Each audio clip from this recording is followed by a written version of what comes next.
I've seen a lot of strange things out in the Alaskan wild, animals acting off, people lost or panicked. Even a couple of close calls with nature reminding me who's really in charge. But that winter morning in '93, that young man, he didn't look lost in the woods. He looked lost in life.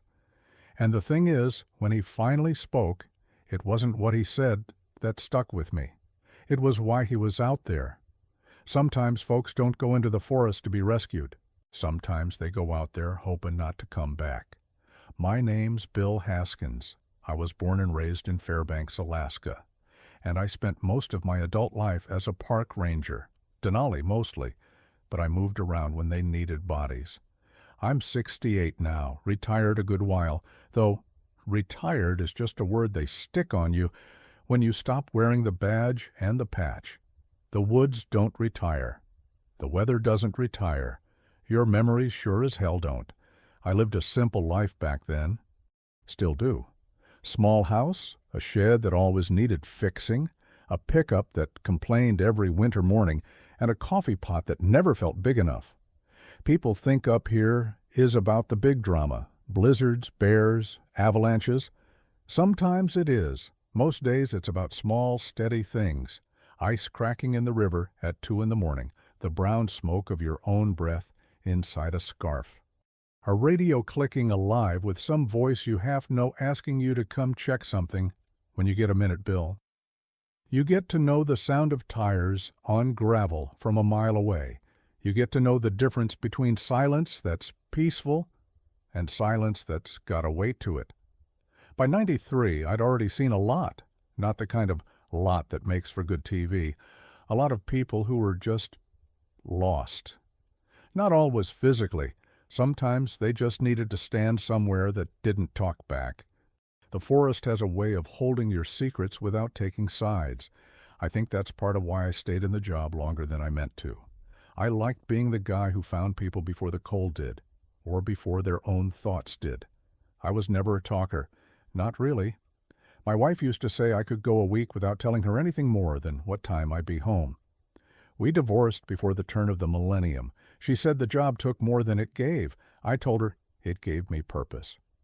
And she said, it took you. I didn't argue, because she wasn't wrong. A certain kind of quiet seeps into you after years in the bush, and it's not the kind that works inside a marriage. When I think about those years, the first thing that comes to me isn't faces, it's air, the dry, cold bite of it in January. The damp green of July when the mosquitoes came like a curse we'd all agreed to live with. The radio chatter. The maps with pencil lines cutting through white. You can measure a life by the roots your boots wore thin. I can still point to them in my head. That ridge line where the wind never quit. That bend in the trail where moose always liked to stand, like a big brown wall telling you to take the long way round today. The ranger station stove that whistled like an old man, things like that. The world gets pruned down to what you can carry in your senses, and after a while you stop needing anything else. I wasn't a hero. Folks like to throw that word at anyone who wore a uniform, but most days I filled out forms, checked permits, gave directions with a gloved finger pointing at a paper map. The danger was there, sure, but it wasn't the point. The point was stewardship. Watching the land that was here long before us and will be long after us, making sure the people who came to see it left it the way they found it, more or less. And when they didn't, when they wandered off or underestimated the cold or overestimated themselves, well, we tried to bring them back in one piece. Sometimes we did, sometimes we didn't. I carried a lot of stories home, but I didn't tell most of them. My buddies at the station, we swapped the funny ones, the weird ones. The time a guy tried to outstare a caribou, the tourist who brought a bell to warn bears and ended up attracting the curious ones instead. But the ones that stuck in the ribs, those stayed quiet. You don't brag about the moments that shook you. You hold them, like a hot coal you can't set down and can't let go of either. By '93, I knew how to read a trail like handwriting, broken twigs, boot prints, the way snow crusts over a step and then collapses under a second one. The whole thing told you a story. You could tell if someone was panicking, rushing, choosing random directions, or stopping to think. You could tell if they were injured, dragging a leg, or just tired and mad. And every once in a while, you could tell that they weren't trying to be found. Those were the tracks that bothered me. The ones where the person had plenty of chances to turn back toward the main trail, toward safety, and just didn't. That winter, I'm talking about late winter, the kind of time when the light starts to fight its way back, but the cold still owns everything. Fairbanks felt small and frayed like it always did, folks stocking up, trucks idling way longer than they needed to, everyone reading the sky like old farmers. You don't plan your week up here, you plan your next hour. The park was quiet, quieter than tourist season anyway. Rangers like me spent more time patrolling the lonely corners, checking cabins, watching the weather. It gave you time to think, which isn't always a gift. I never thought I'd still be turning over a single day from that year in my head. Plenty of rescues passed through me and out. I remembered the face for a week, maybe a month, and then it got filed somewhere in the back. But this one hung around for decades. I didn't understand why at first. I mean, I'd pulled folks out of worse spots, seen more blood, more fear. This kid, this young man, wasn't hurt the way a broken bone hurts. He was unmoored, like the world around him had lost its edges, and he was just drifting inside it. Fairbanks, my home, people imagine it as this hard, cold place, and they're not wrong. But I always felt a sort of tenderness there, too. Neighbors who knew when your generator was acting up because they could hear the way you swore at it. Old-timers who shoveled your driveway without asking because they'd been there, and they knew how far a single favor could go out here. The land taught that, I think. It humbled you enough that you started to pay attention to other folks' burdens. Maybe that's why I stayed in the job so long. Maybe I needed that reminder every morning. You're not the center of anything. You're just a man with a map, trying to help another man find his way back. I'm telling you all this because I want you to understand the backdrop. When I say I met a young man in '93 who changed the way I think about rescue, I don't mean he changed my job. I mean he changed my understanding of what it means to be found. Up here, we always assumed people wanted to be brought back. We assumed they were cold, scared, hungry, and that getting them to warmth and safety was the obvious, merciful thing. But sometimes a person walks into the great wide nothing, not because they're lost, but because they're trying to put distance between themselves and something they can't carry anymore. And when you bring them back, you bring that weight with them. You sit with it. You hear it. You carry a piece of it yourself, whether you wanted to or not. I was a ranger. I knew first aid, navigation, how to start a fire in wind, how to build a shelter out of what was around. But nothing in the manuals covered what happens when a man looks at you with eyes that say, "Please don't save me," and a body that's already failing in the cold. Nothing trained me for the kind of silence that isn't stubborn or proud, just emptied out. Anyway, that's me. That's the life I built and the place that built me. Fairbanks, Denali, a radio on a metal desk, boots lined up by a door that never stayed clean, a thermos that always smelled faintly of old coffee and pine, a set of tracks in the snow that told me more than the person who left them ever would, and one winter in '93 when a young man's story reached into my chest and stayed there like frost that never quite melted.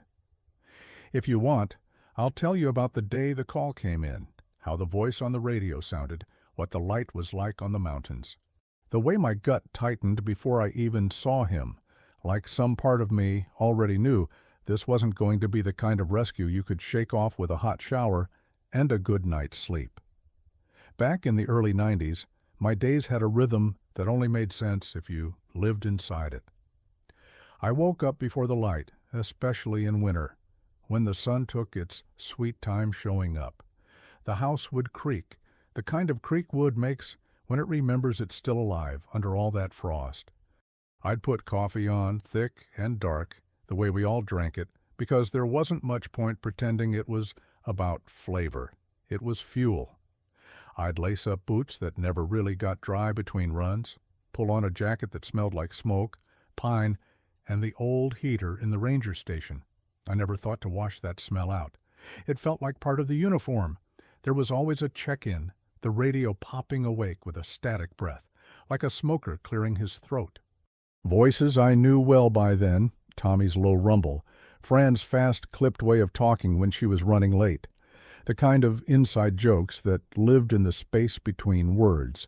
You don't get through long winters up here without humor. We weren't comedians, we were just trying to keep the ice from forming on our thoughts. The station itself wasn't much to look at. Functional, metal desk, map pins, a corkboard that got cluttered and then cleaned over and over depending on who was on duty, a big topographical map with grease pencil lines showing our patrol zones. Another map taped beside it for quick reference when tourists asked, "How far is it to?" As if mileage meant anything out there. Distance in Alaska wasn't measured in miles. It was measured in weather, terrain, and how honest you were about your own limits. I carried the same pack for years. I knew how everything felt without looking, the first aid roll that was always just a little short on gauze, and long on Band-Aids. A space blanket folded so tight it became a habit to never unfold it unless you really had to. It meant the situation was serious. A small journal and a stub pencil, because pens lied when the cold bit down. Water that tasted like metal, jerky, nuts, hard candy. Folks laugh at the candy, but a sugar bump kept more than one person from sliding too far into panic or shock. You learn cheap tricks to keep a human being inside their body long enough to get them to safety. Routine meant patrols, on foot, on skis, sometimes with a snow machine if the terrain made sense, and we didn't want to waste a whole day post-holing. I liked being on foot. You heard things. You read the trees, the wind, the way the snow sat on a branch, and decided whether to let go. The quiet, too, had tones. There was a still quiet, the kind that said the weather was holding, and you could trust your gear. And there was the tight quiet, the one where the air felt stretched, like something was about to break, a storm building, or a crust of ice that wouldn't carry weight much longer, or even just the gut feeling that you weren't alone. I dealt with people more than animals. That was the truth of it. Bears, moose, wolves. Yeah, they were there. And yes, we respected them, but the average day had more to do with someone in cotton layers pretending they could out-stubborn the cold, or a small group who underestimated the early dark, or an older hiker who didn't want to admit their knee gave out 2 miles back and kept pushing until it couldn't be ignored anymore. I never blamed them. The land sold a kind of freedom folks couldn't find anywhere else, but freedom up here was just another word for responsibility you didn't realize you were carrying. If you didn't bring the right layers, the right amount of water, the right map, or hell, if you brought the wrong pride, you paid for it fast. We had a ritual after every patrol. Fill out a log, nothing dramatic. Temperature, route, anything unusual, any wildlife sightings, any fresh tracks that didn't belong to critters. Tracks told us more than radios sometimes. Those little details built patterns, and patterns kept people from dying when they didn't have to. Someone's car sat in the same turnout for 3 days. You paid attention. A cabin latch that looked off from the last time you saw it. You looked inside. The small stuff, that's what saved lives. The movies love the big rescues. The truth is, 10 small pieces of attention, those save most folks. I had friends on the team, sure, but camaraderie for us was different from what I've heard soldiers talk about. We were all responsible for ourselves first. You had to be. Everybody needed to be competent alone because the land didn't care if your buddy was sick, or the truck broke down, or the radio's battery died 2 hours earlier than you expected. But under that independence, there was a thread, a belief that if the call came, you'd go, because they would have come for you. That unspoken agreement mattered. I remember times I didn't even think until later, didn't stop to measure if it was worth the risk. You just went. You used your head, yeah, but you still went. I didn't keep much of a social life outside the station. The older I got, the more the quiet made sense to me. I'd drive home with the radio low and the heater struggling and think about the lines I had walked that day, boots flattening snow. The way cold seeped through even the best gear inch by inch as the day wore on. You could feel where your body would protest first, the toes, the fingers, the joints that already carried the memories of old sprains. I used to joke my bones had a weather report built in. Truth was, they did. Some days we trained. We ran drills, swapped skills, argued about best practices, read through case studies where things went right and wrong. We tried to learn from every mistake, even the ones that didn't kill anybody, especially those. Complacency here didn't look like laziness. It looked like someone shaving 5 minutes off prep time because nothing had gone wrong in a while. We rode each other about that in the way that people who care pretend they're just busting your chops. Gloves on the shelf, Haskins, not in your damn bag. Check your transceiver, Tom. I'm not hauling your sorry ass out with a busted signal. That kind of love, that kind of language. There were quiet stretches in the station when nothing urgent came through. Paperwork, meetings with the public, guiding a couple through routes, and letting them see the line in your forehead when they said, "We'll be fine, it's just a short hike." Saying short up here never meant safe. It just meant the margin for error might be measured in hours instead of days. I'd nudge them toward renting better gear, checking in, letting someone know their route. Sometimes they listened, sometimes they didn't. You can't make people accept the weight of responsibility. You can only offer it like a coat they can take or leave. The cold is patient. It'll teach them if you can't.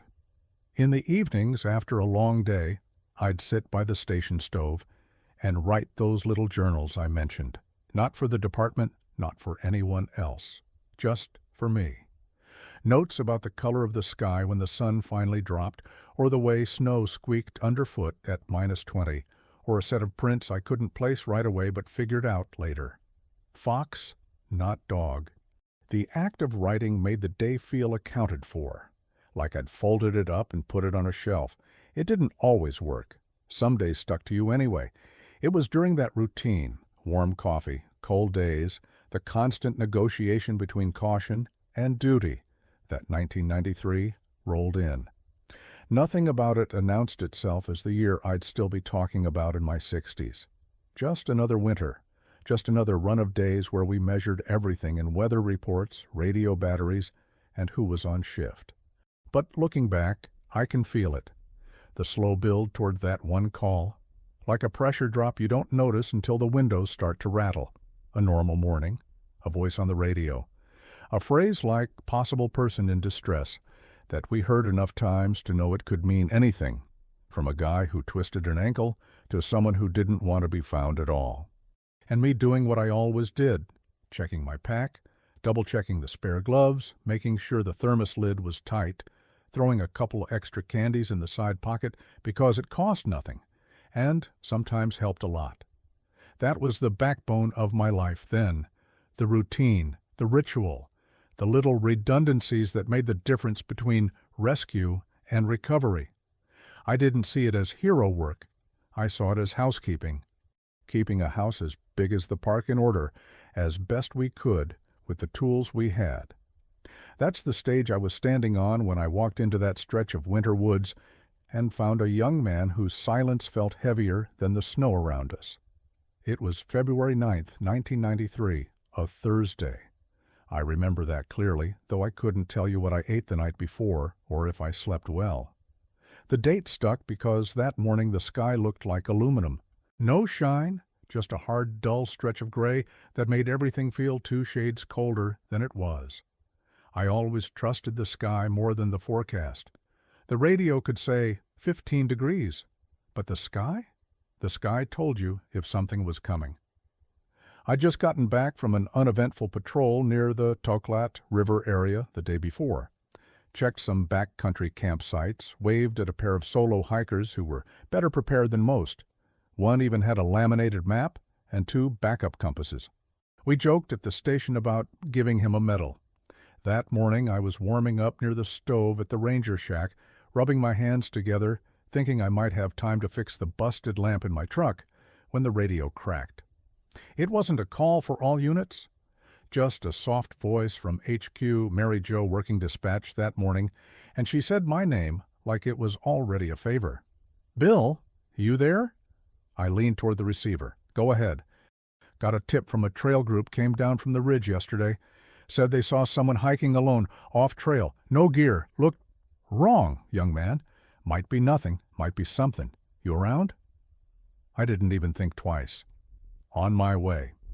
That was the thing about a tip like that. It wasn't dramatic, wasn't a distress signal, wasn't a flare or a call for help. It was a shape on the edge of someone's vision, a shadow walking in a place where shadows didn't belong. And those were the ones you didn't ignore. I threw the pack in the truck, same pack I always used, and drove out. Windshield kept frosting at the edges, heater working overtime, tires crunching over the old ice. The road out to the trailhead was still snow-packed, but manageable. I passed maybe 2 cars the whole way. One of them was a guy hauling wood with his dog-riding shotgun. We waved. It's what you do up here. Acknowledge each other's presence in a world that can make you feel invisible real fast. Pulled into the lot around 9:30. No other vehicles there. That already made my stomach shift a little. If this kid was out there, he hadn't come in from any regular route. Maybe dropped off. Maybe wandered from somewhere else. Maybe he'd been out there longer than he should have. I checked my gear, slung the pack on, and stepped into the snow. The trail wasn't a trail, not really, more like a remembered path, animal tracks here and there. Wind had erased most of yesterday's footprints. I looked for what was left, compressed snow, a broken branch, a heel mark deeper than the rest. After a couple miles, I found something. Not much, just a line in the snow where someone had dragged their foot.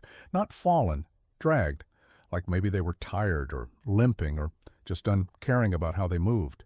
The thing about searching is your eyes get greedy. You want signs. Your brain starts filling in blanks.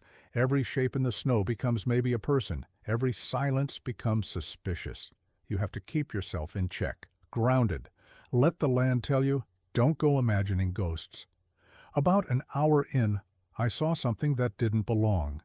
Cloth.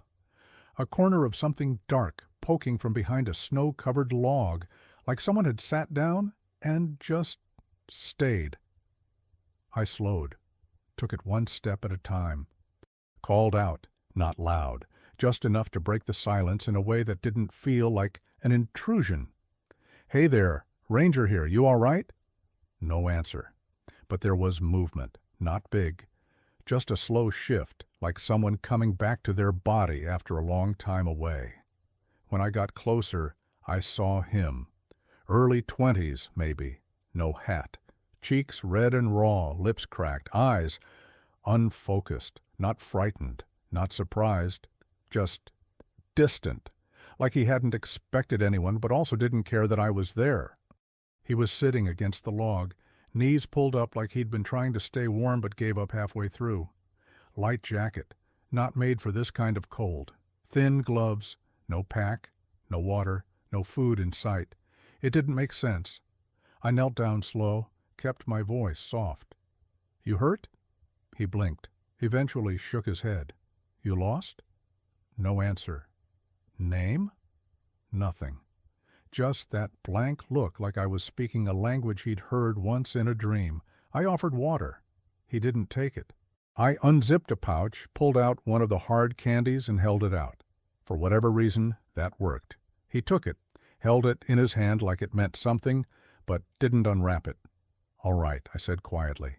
"Let's get you out of here." He didn't move for a long time. Then, finally, with this slow kind of heaviness, he nodded. Helping him up, I felt the weight of him. Not physically, he was light, probably hadn't eaten in days, but the emotional weight, like touching a man who'd been hollowed out. We didn't talk on the way back, not really. I kept an eye on his breathing, kept him walking, kept offering water, which he had sipped now and then. But that silence between us, it wasn't empty. It was full of things I didn't know how to ask. I kept looking at him out of the corner of my eye. The way his gaze would drift toward the trees, linger too long, like he was listening for something only he could hear. Like maybe he hadn't decided yet if he was glad I'd found him. It took us nearly 2 hours to get back. He stumbled once, but didn't complain. I gave him my scarf halfway through. He didn't say thank you. I didn't expect him to. Whatever brought him out there, it wasn't something a warm scarf could fix. Back at the truck, I cranked the heat, wrapped a blanket around him, and radioed for assistance. Didn't make it sound dramatic. Just said I had a subject, conscious, cold, uninjured as far as I could tell, needed transport, and probably a place to rest. He sat in the passenger seat staring straight ahead like the trees were still talking to him through the window. And I sat there thinking, this kid didn't get lost. He came out here on purpose. And that, more than anything, was the part that stuck. You see, most rescues have a rhythm: panic, contact, recovery, relief. This one skipped a step. There was no panic, no contact, just silence. And then me. I didn't know yet what he was running from. I didn't know if he'd tell me or if he even could. But in that moment, in that truck, I realized this wasn't just about cold fingers and cracked lips. This was about a soul that had wandered too far out. And I had brought it back. He didn't speak a word the entire ride back. Not even a murmur. Just sat there in the passenger seat of my truck with that hard candy still clutched in his hand, like it was an anchor keeping him tethered to the world. Every now and then he'd roll it between his fingers like he was thinking about opening it. But he never did. I kept glancing over, trying not to stare, but I was studying him the way I'd study tracks or sky or a storm rolling in from the west. You learn to read things in this job, not facts, not straight lines, but signs, impressions. That kid's whole body spoke in the language of someone who'd already gone quiet inside, shoulders curved forward like he'd been trying to disappear for a while, jaw slack, but not from shock, more like he didn't see the point in holding tension anymore. And those eyes, wide open, but unfocused, like he was still in whatever place he'd been when I found him, like I hadn't pulled him all the way back yet. The drive from the trailhead to the nearest station with a medic post was a long one, an hour and change, even with good roads. I kept the heater on high. Every 15 minutes or so, I'd toss a question his way, see if anything would stick. You hungry? Silence. You got folks I should call? Nothing. You from around here? Just a slow blink.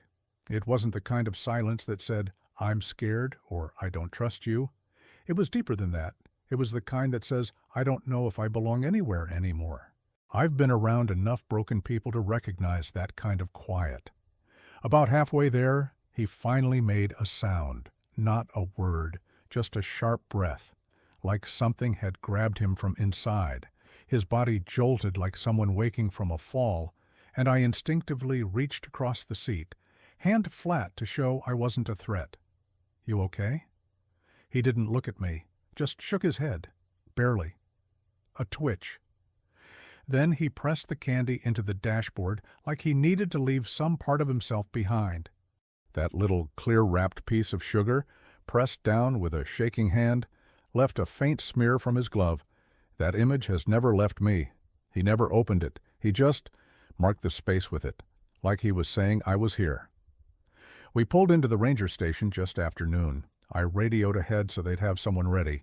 EMT named Kyle met us outside, bundled in layers but fast on his feet. Young guy, good instincts, the kind who didn't ask dumb questions when it counted. I stepped out, came around to the passenger side, opened the door. The kid didn't move. Hey, I said gently, time to come inside, warm up. We got food, medics, folks who know what they're doing. Still no movement. Kyle leaned in from the other side, didn't say anything either, just waited, like me. After about 20 seconds, the kid stood. That's all, just stood. Legs wobbled, knees locked. Then he took one step out like he was walking on a floor he didn't trust. We didn't grab him. Didn't guide him, just walked beside him, quiet, steady. Inside, the medic room wasn't fancy. Just a warm space, folding bed, basic equipment, a hot drink station. Kyle started his check, vitals, skin condition, dehydration level. I stood in the corner, arms crossed, heart still racing like I hadn't come down from the trail yet. I wasn't supposed to stay. Once the subject was transferred, it was usually time to write the report and move on. But I stayed. Couldn't explain why. Just felt like something wasn't done yet.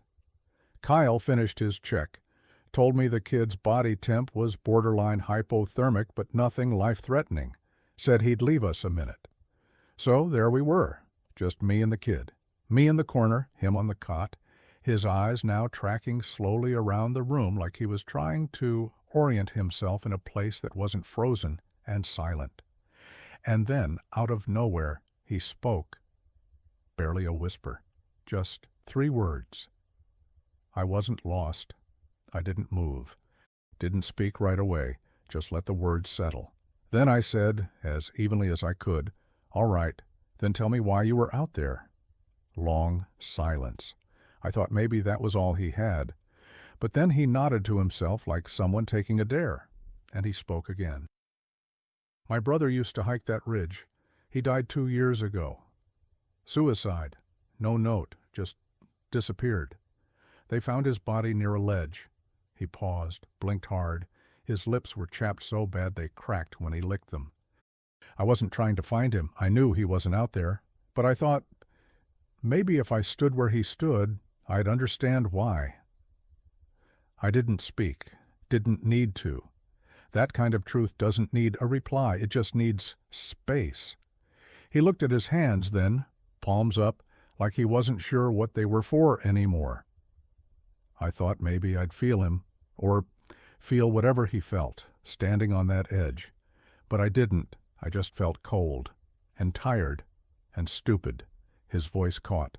He looked up at me, finally locking eyes. And then you showed up, and I didn't know what to say. That's when I walked over, sat on the chair near the cot, quietly. And I said, "You don't have to explain, not to me, but I'm glad you let me bring you back." He let out a breath that sounded like something tearing loose inside him. "I didn't want to die," he said, "but I didn't want to come back either. I just didn't care." I nodded. That I understood. There's a place between survival and surrender. Most folks never visit it, but I've met a few who have. And this kid? He'd stood right in the center of it, in the snow, in that silence that wasn't peace. Just nothingness. He didn't cry. I didn't either. That would have cheapened it. We sat in that room for a long time. I told him about my brother, too. The one who drank too much and never came back from Vietnam. Not because he died there, but because something inside him never got on the plane home. We talked about grief like it was weather. Something that comes, settles in, changes the shape of your day, and then leaves puddles you step in for the rest of your life. Eventually he got some food in him. Soup, crackers. I stayed nearby until he fell asleep, wrapped in a thermal blanket, curled tight like a boy who finally let the cold go. That's when I stepped outside. Sky hadn't changed much. Still gray, still hard. But for some reason, the cold didn't bite the same way. Sometimes rescue doesn't look like pulling someone from danger. Sometimes it's just sitting quietly beside someone who didn't think they deserved to be saved. And in that room that day, I realized that silence can be louder than any scream, and that sometimes all it takes is showing up, being there, and not walking away. He didn't leave the station for 2 days. Slept in that same cot, mostly. Ate when we reminded him. Said maybe 5 or 6 words total that first night, and then something shifted. Not fast, not dramatic. Just a slow thaw, like the ice in spring. Quiet, uneven, but steady. On the second morning, I found him sitting by the window in the common room. Sunlight was hitting the side of his face, soft and indirect. And for the first time since I'd picked him up, he looked present. Not okay. Not fixed. Just here. I brought him a mug of coffee, light on the grounds, heavy on the warmth, and sat in the chair across from him. Didn't say anything at first. Didn't need to. We'd already crossed that invisible line between stranger and something else. maybe not friends, but something quieter. Maybe witness is the right word. I had witnessed something in him, and he'd let me. After a few sips, he said, "My name's Connor." I nodded. "Good to meet you, Connor." He looked at the mug like it held answers. "You said I didn't have to explain, and I know that's still true, but I think I need to say it out loud just once." "All right," I said, and leaned back in the chair. "I'm listening." And he started talking. His voice was thin but steady, like a radio signal catching just enough frequency to hold. He told me about his brother, Caleb, 2 years older, bigger, louder, always in motion. The kind of kid who ran full speed into everything: sports, school, girls, life. Caleb had been the one who brought him on hikes when they were teenagers, always chasing some view from the next ridge, always pushing 1 mile farther than they should. "I used to hate it," Connor said. "Always sore, always trailing behind. But then, I don't know. I started needing it, the air, the silence. The way he could make me laugh even when I was exhausted. Arif, then, one winter, Caleb came back from college a little different, quieter, eyes more tired, said he was just burned out, finals, pressure, nothing serious. But the thing is, Connor said, he kept saying that. Every visit, every call, nothing serious, until the day he didn't call at all. Caleb had driven up alone to that same ridge trail 2 years before. No note, no goodbye. Just gone. A hiker found him days later. The official report said, exposure. Unprepared, off-trail, frostbite, no gear. But I knew, Connor whispered. I knew it wasn't an accident. He'd been there 100 times. He knew what he was doing. He knew what would happen. He looked at me then, his eyes rimmed, red but dry.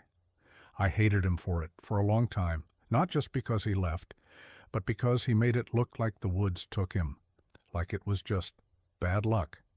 So everyone could say, what a tragedy, and move on. But I knew it was a choice. He paused, gripped the mug tighter, then he said something that damn near tore something inside me. I wasn't out there looking to die, I swear I wasn't. But I needed to see what he saw. I needed to stand where he stood to understand if it made sense, if maybe it would make sense to me too. He said he packed light on purpose. No tent, no food, just enough to reach the ridge and sit. He hadn't planned past that. But I didn't feel peace when I got there. I didn't feel anything. Just cold, and empty, and angry. He looked at me then. Really looked. I thought maybe if someone found me it would mean something, like maybe I was still worth bringing back. I didn't speak for a while. When I did, I said, "You were worth bringing back, even before I knew your name." He broke then, not loudly. Just that quiet kind of breaking where the shoulders tremble and the hands curl in, and you try not to make a sound, but you can't stop the shake. I let him be, let him cry. Sometimes people need space to fall apart without an audience, just someone sitting close enough to catch the silence after. When he finally calmed, he said, "Thank you, I mean it." I nodded. "You don't owe me thanks, I was just doing my job." He looked down, then back up. "No, you didn't have to stay. You could have handed me off and gone home, but you didn't." And he was right. He told me a few more things after that, about how he'd been drifting since Caleb died, dropped out of school, cut off friends, stopped answering calls, said the forest was the first place that felt honest again. It didn't lie to me, he said. It didn't pretend to understand. I told him I understood that part. I really did. The woods can be cruel, yeah, but they don't pretend to be anything they're not. They offer silence and cold and beauty and danger. No promises, no masks. Some people find peace in that. Some people fall apart. Before he left, I gave him something small, just a compass. Old, scratched, nothing fancy. I told him it had helped me more than once, not because it pointed north, but because it reminded me there's always a direction, even when you can't see the trail. He turned it over in his hand like it was something sacred. Didn't say much. Just held it to his chest for a second before pocketing it. Then he left. Didn't leave a number. Didn't ask for mine. Just walked out into the winter air with a little more weight in his step. And a little more purpose, too. I never saw him again. But a few months later, I got a letter. No return address. Just a single sheet of paper. In clean, printed handwriting, it said, "I made it back. Thank you for walking with me when I couldn't walk alone." That was it. I keep that letter in the same drawer as my badge and my old maps. Some days I take it out and read it just to remind myself that not all rescues are loud.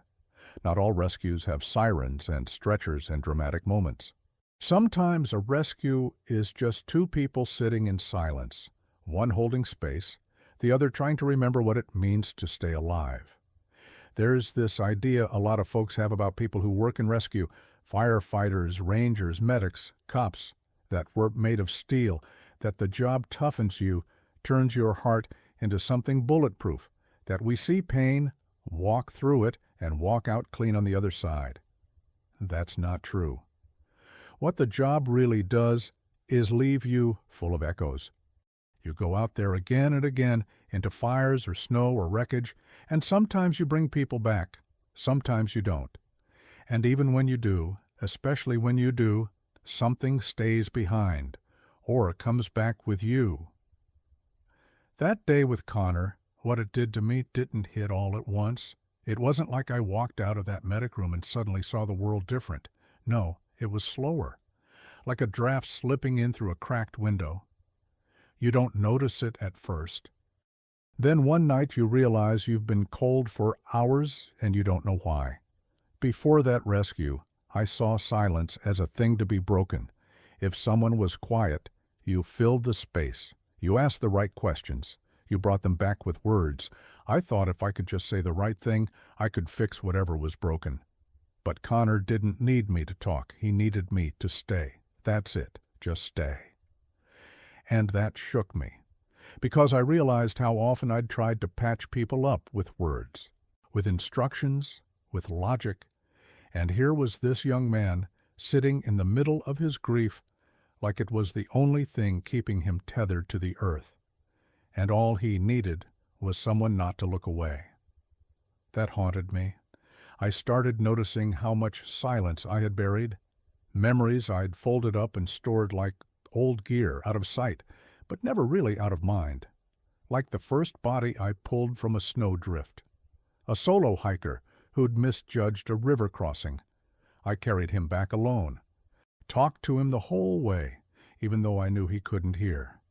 I never told anyone that, just wrote the report and went home. Or the boy who'd gone missing during a family campout, 8 years old. Found him 6 hours later curled up in a hollow under a tree, shaking so bad he couldn't talk. I carried him out, wrapped in my coat. He never said a word, not even to his mom, just held onto her sleeve like it was a rope in a storm. I remembered those silences more clearly after Connor, remembered the looks on people's faces when they were trying to hold themselves together, the things they didn't say, the things I hadn't listened for. You spend enough time in the wilderness, and you learn to hear things that don't make noise.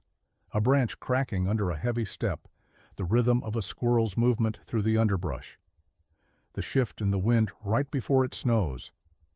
After Connor, I realized people are the same. They make sounds even when they're silent. Their hands shake. Their eyes dart. Their breath changes. Their whole body speaks. You just have to pay attention. And I hadn't been. Not really. That scared me. Because I prided myself on being good at this job, at finding people, at reading the land. But I hadn't learned to read pain that didn't speak. So I started to listen differently. I started staying a little longer after a rescue, asking fewer questions, sitting closer, letting the quiet happen, not trying to fix it, just being there. And I'll be honest, some folks found that strange. Other rangers, medics, not in a bad way, just unfamiliar. We weren't trained to stay. We were trained to respond, stabilize, evacuate, report. But I stopped seeing those as the whole job. I started seeing them as half the job. The other half was what came after, what people carried home, what I carried home. I think that's why Connor stuck with me, not just because of what he said, but because he made me look at my own silence. He cracked open something I hadn't wanted to touch. See, my father was a quiet man, worked in logging, hands like tree bark, rarely spoke unless it was to correct you or ask for the salt. I used to think he was distant, cold, but now I wonder if maybe he was just carrying too much. Maybe he never learned how to unload any of it. Maybe I became a ranger because I thought I could protect people from carrying too much alone. But I never realized how much I had started carrying. After that winter, I took a break. Not officially, just started turning down shifts, staying closer to town. I'd go out to the edge of the woods some mornings, sit with a thermos, and just watch the trees breathe. That sounds silly, I know. Trees don't breathe, but out here, they do. You can hear it if you're still enough. Wind moving through branches, snow falling in clumps, trunks groaning as the cold shifts inside them. That's breathing, and I think I needed that.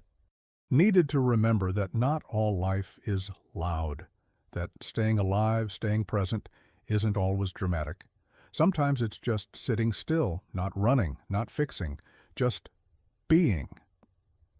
That realization changed the way I saw everything, changed the way I listened to people, changed the way I spoke to myself, because I wasn't okay, not fully. I hadn't been for a long time. I'd buried 100 little moments under the idea that this is the job, and I forgot to check in with my own soul. Connor made me do that, without even meaning to. He reminded me that rescue isn't just about cold bodies and dangerous terrain. Sometimes rescue is about sitting next to someone who doesn't know how to come back and saying, "I'll stay until you do." Years later, I still think about him. I don't know where he is. If he made peace with what happened, if he found a way to live without carrying his brother's ghost in his chest. I hope he did, I really do. But even if he didn't, he gave me something. He gave me back the part of this job I'd forgotten, the human part, the part that stays, the part that listens, the part that says, "You're not alone." That's what stayed with me, that, and a folded piece of paper in my drawer, that letter. It's not long, it's not poetic, but it's enough. Sometimes I made it back is the only ending a story needs. It's been over 30 years since that day in the woods with Connor, and I still think about him, not every day, not in a way that weighs me down. But he shows up uninvited in the quiet moments, when I'm stacking firewood in the cold, or when I'm sitting by the stove with nothing but the creak of the house and the sound of wind outside for company. He shows up when I see a young man walking alone on the side of the road, or when I hear someone say, "He seemed fine," like that's supposed to mean anything. I don't remember the exact shade of his jacket, or the way he sounded when he first spoke, but I remember how small he looked under that log. I remember how heavy the silence felt between us. And I remember the way his hand trembled when he pressed that hard candy into my truck's dashboard like he needed to leave a piece of himself behind. Some things stay. It's strange the way memory works. I've had bigger rescues, more dramatic ones. I've pulled people from rivers, hiked miles through whiteout conditions, dealt with broken bones, frostbite, even a bear scare once that still gets laughs at reunions. But none of those moments carved their way into me like this one did. Because Connor didn't need saving in the way I was trained to save people. He didn't need a tourniquet or a stretcher or a medevac. He needed someone to see him, to sit with him, to not run away from the weight he was carrying. And the truth is, so did I. That's the part that's hardest to explain to people, that the rescuer isn't separate from the rescued. That the line we draw, uniform on one side, victim on the other, it's thinner than we think. I've carried loneliness. I've sat on the edge of my own dark ridge more than once. I never told anyone that until recently, never even admitted it to myself, really. But I've had nights where the silence in this house felt too loud. Where the wind sounded like it was asking me questions I didn't want to answer.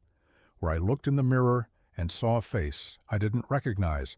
Not because it was older, but because it was hollow in places I didn't realize had gone empty.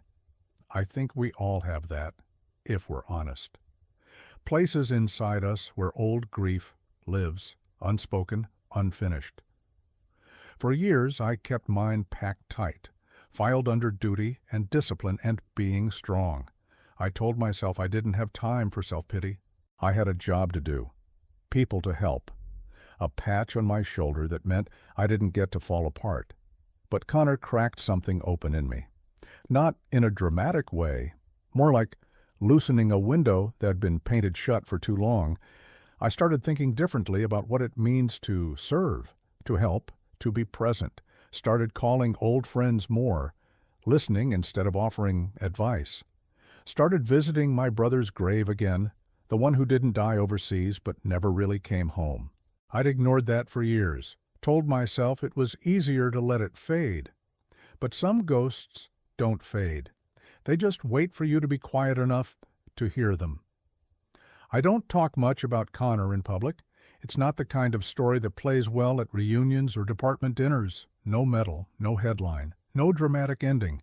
But in private, in the quiet hours, it's the one I come back to most, because it reminded me why I started this job in the first place. Not for glory, not for adrenaline. Not even for the sense of order it gave me in a world that often made no sense. I did it because I believed people deserved to be found, deserved to be brought back, even when they didn't ask for it, even when they didn't know how to want it. That belief was easy to hold when the rescues were clean, when someone was shouting, or bleeding, or visibly lost. But Connor, he wasn't shouting, he was silent. And that silence taught me more about humanity than any emergency I ever responded to. Taught me that rescue isn't always pulling someone from the brink. Sometimes it's just walking beside them, letting your presence be the thing they lean on when their own legs won't hold. Taught me that grief doesn't always scream. Sometimes it whispers. Sometimes it disappears into the trees. Taught me that you can't always see what someone's carrying. And maybe the most important thing, it taught me that I was still carrying things too. Even now, retired, older, slower. I carry it, but not like a burden, more like a lantern. A quiet light I keep inside me. A reminder that even in the coldest places, even in the silence, there's still warmth to be found. Still people worth saving. Still reasons to stay. I think about that letter sometimes, the one Connor sent with no return address. I made it back, he wrote. 7 words, and they've stayed with me longer than any commendation or citation ever did. Because I made it back isn't just about survival. It's about choosing life, about choosing to stay when leaving felt easier. And that matters more than I can ever explain. If someone asked me today what I'm proudest of in my life, I'd tell them it's not the badges or the certificates or the years of service. It's that I stayed in that room, that I didn't look away, that I showed up when someone needed not a hero but a witness. Because sometimes the most powerful thing we can do for each other is simply stay. I've still got that compass I gave him. Not the exact one, I gave mine away. But I bought another. Kept it as a reminder. It sits on my mantel now next to the letter. Every now and then I pick it up, turn it in my hand, watch the needle settle north, and I think to myself, we all get lost sometimes, but we don't have to stay that way. We just need someone who's willing to walk with us, even for a little while. I've told you a lot already about Connor, about that day in the snow, about the silence between us, about the way some rescues don't make noise, but stay louder in your life than any siren ever could. But I want to leave you with something more than just a story. I want to leave you with what it gave me, because the truth is, I've carried this memory for over 30 years, not just because it was painful or unusual or haunting, but because it meant something. It still means something. And maybe someone watching this, someone sitting alone right now with a weight they can't name, maybe they need to hear it, so here it is. You matter. You, watching this, sitting there, quietly, maybe not saying a word, Maybe never told anyone what you've been through, what you're carrying. Maybe you've learned how to smile just enough so nobody asks. Maybe you're the strong one in your family, the dependable one, the one who always knows what to do. Or maybe you're the one who feels like you're drifting, like Connor was. Either way, I want to say something I wish someone had said to me sooner. You don't have to carry it alone. You don't have to have a plan, or a speech, or the perfect explanation for what's going on inside you. Sometimes it's just about letting someone sit with you in the dark. No fixing, no saving, just being there. That's where it starts. That's what I learned from that rescue. Not how to find a body in the woods. Not how to build a shelter or radio for backup or dress frostbite. I'd already known how to do all that. What I learned, what I carry to this day, is how to be present when someone's pain doesn't make sense, when there are no instructions, no clear danger to fix, just a human being unraveling in silence. It's harder than it sounds, because we live in a world that's always rushing to respond, to solve, to move on. We're not taught how to stay, but I believe in it now, with all my heart. I believe in the power of staying, in sitting down next to someone when they're falling apart and saying, "You don't have to go through this alone," in reaching out, not because you have answers, but because you're willing to listen. And I believe in silence, not the kind that isolates, but the kind that heals, the kind that says, "I see you, I'm here, you're not invisible." I've had people ask me over the years, "How did you keep doing the job after everything you saw?" And I always tell them the same thing. It wasn't the danger that wore me down. It wasn't the injuries, or the weather, or even the deaths. It was the stories I never got to hear, the people I couldn't reach in time, the ones I found too late, and the ones I brought back physically, but knew deep down I hadn't really saved. That's what stuck. Because there's a difference between rescuing a person and helping them want to be rescued. Connor taught me that. He didn't need a map. He didn't need a trail. He needed a witness, someone to look at him and not flinch, someone to hold space for his pain without rushing to cover it up. And in sitting with him, in being there, something in me was rescued too. I can't explain it any other way. Somewhere along the line, I'd started believing my own silence was strength, that the less I said, the tougher I was, that doing the job well meant never letting it show. But sitting in that room with that young man, I realized something else. Strength isn't silence. Strength is presence.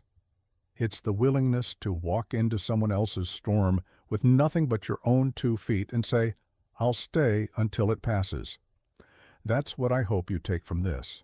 Not that I was brave, not that I knew what I was doing, but that I stayed, and that staying mattered. Maybe there's someone in your life who needs that from you right now, someone who's pulling away, or sitting in silence, or pushing you away without knowing why. Don't force it, don't fix it, just stay, check in, be near, keep showing up, because people don't always scream when they're hurting. Sometimes they just fade, and sometimes all it takes is one person willing to see them, even when they're not asking to be seen. I've thought a lot over the years about what Connor might be doing now. I don't know if he tells anyone about me, if I'm just a footnote in his life, a chapter he closed. Maybe he never mentions it at all, and that's okay. Rescue isn't about being remembered. It's about being there when it counts. He wrote me 1 letter, 7 words. "I made it back. Thank you." That's enough for me. That's enough for a lifetime.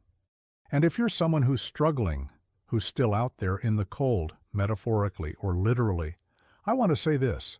You don't have to stay there, even if it feels like no one sees you, even if you think your silence is too loud for anyone to bear, even if you don't know what you need yet. There's someone out there, maybe a stranger, maybe a friend, who will walk beside you. Sometimes it takes time to find them, but they're out there. And until then, I hope this story helps you feel a little less alone. And if you're someone who's been through the silence, who made it back, tell someone. Tell your story. Not because it's dramatic, not because it's polished or perfect, but because someone out there is still standing on their own cold ridge, wondering if anyone ever made it back. Be proof that it's possible. Be the voice that says, "Me too." Be the light someone sees when they didn't think anyone would come. That's what rescue really is. Not a siren, not a medal, just a presence, a moment of shared humanity. And if nothing else, I hope that's what you remember from all this. Not my face, not my name, just the feeling. The quiet, steady reminder that someone showed up and stayed. Thank you for listening. Thank you for being here. If this story meant something to you, I hope you share your own someday. We all carry something. And when we share it, gently, honestly, in our own time, something beautiful happens.